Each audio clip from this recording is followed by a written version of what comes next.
આજના આધુનિક યુગમાં અનેક મહિલાઓએ પુરુષોના આધિપત્ય ધરાવતા વ્યવસાયોમાં પણ ઝંપલાવ્યું છે અને આવી મહિલાઓએ સ્ત્રી સશક્તિકરણની ઉત્તમ ઉદાહરણ પૂરું પાડ્યું છે। ત્યારે સુરતમાં રિક્ષા ચલાવતી બે સાહસિક મહિલાઓ કે જેમણે પતિ સાથે ખભે ખભું મિલાવી આત્મનિર્ભરતાનું શ્રેષ્ઠ ઉદાહરણ પૂરું પાડ્યું છે। આ મહિલા પરિવારને 2 ટાઈમનું ભોજન મળી રહે તે માટે રિક્ષા ચલાવે છે। વાત છે સુરતની બબીતા ગુપ્તાની। ગ્રેજ્યુએશનનો અભ્યાસ કર્યો હોવા છતાં મહિલાએ રિક્ષા ચલાવવાનું શરૂ કર્યું। બબીતા હાલ 11 મહિનાના બાળકને પેટે બાંધી રિક્ષા ચલાવે છે। સવારે 9 થી સાંજે 6 વાગ્યા સુધી રિક્ષા ચલાવતી બબીતા ગુપ્તા આખો દિવસ બાળકને પોતાની સાથે જ રાખે છે અને બાળકની દિવસભર સારસંભાળ સાથે રિક્ષા પણ ચલાવે છે।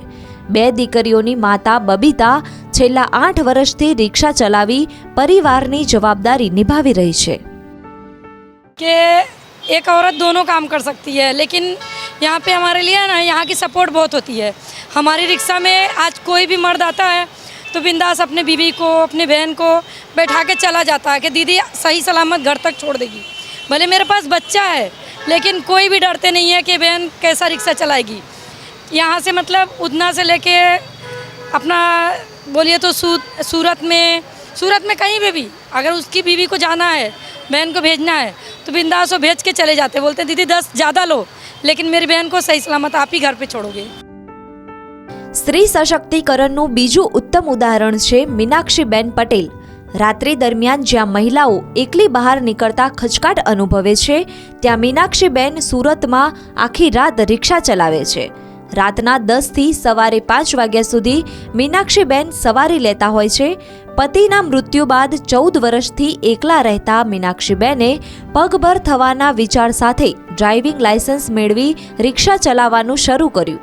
આ મહિલા રાતના એકલી મુસાફરી કરનાર મહિલા અને બાળકોને સુરક્ષિત રીતે ઘરે પહોંચાડવાનું ઉમદા કાર્ય કરે છે।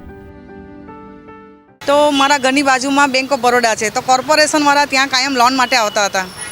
મને કાયમ આ કામ કરતા જોઈને તો એ લોકોએ મને પૂછ્યું કે તમે આટલી મહેનત કરો છો તો તમે આ ડ્રાઇવિંગમાં અજમાવો। મેં કહું રિક્ષાનો ધંધો મેં કર્યો નથી અને આ પુરુષનો ધંધો મને શરમ લાગે કે તમને ડ્રાઇવિંગ આવડે છે? મેં કહું હા મને બધા ડ્રાઇવિંગ આવડે છે, પણ આ રિક્ષાનો ધંધો કર્યો નથી એટલે બધા રિક્ષાવાળાની વચ્ચે કેવું લાગે પેસેન્જરને પૂછવાનું, એટલે શરમ જેવું હતું પેલું થોડુંક। તો પણ એ લોકોએ અમે તમને સપોર્ટ કરીએ ને બીજી બી લેડીઝો છે એમ કીધું। પછી મેં કહ્યું ઠીક છે, તો પછી મેં આ રિક્ષા હાયર કરી। શહેરના રસ્તા પર રિક્ષા દોડે એટલે સૌથી પહેલા તો પુરુષ ડ્રાઈવર જ દેખાય તેવી દ્રઢ માન્યતા છે, પરંતુ સુરત મ્યુનિસિપલની પિંક રિક્ષા પ્રોજેક્ટમાં હવે મહિલાઓ પણ રિક્ષા ચલાવતી થઈ ગઈ છે। મીનાક્ષીબેન તેમજ બબીતા જેવી અનેક મહિલાઓ રિક્ષા ચલાવી આત્મનિર્ભર બની રહી છે। આવી સ્વનિર્ભર મહિલાઓ આંતરરાષ્ટ્રીય મહિલા દિવસે અન્ય સ્ત્રીઓ માટે ઉદાહરણરૂપ છે।